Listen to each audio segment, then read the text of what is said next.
Number one, and sani nyithindo ni dala, ang'eni loso tournaments mang'eny.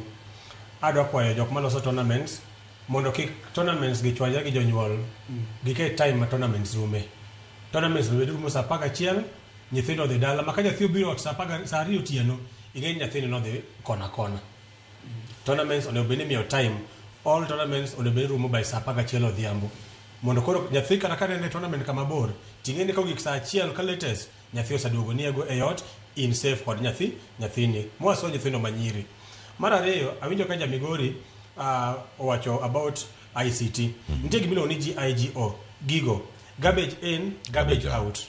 Gima nyathi consume sanie, mindala nie, mane gima biro wuok kuome in the near future. Nikech mane garbage in, garbage out.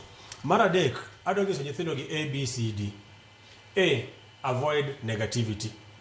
B, be yourself. Onge Eric machielo, an Eric.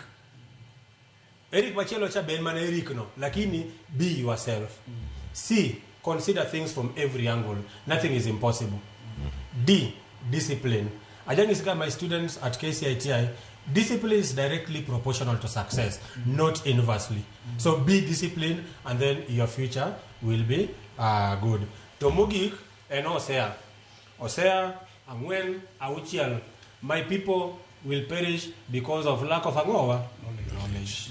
Kao Kamano, we are open at KCITI for guidance 0720393988. Mano number Eric Makoracha. Erokamano ahinya, wabedo thuolo bende, erokamano kuom bedo kodwa kachiel mar mondo mi wabed kodu bende studio karka Eric Makoracha. Erokamano ahinya koda Victor Ochieng koda Joseph Sai mara Goldfield Schools ma omayudore Kakrao e county ma Migori.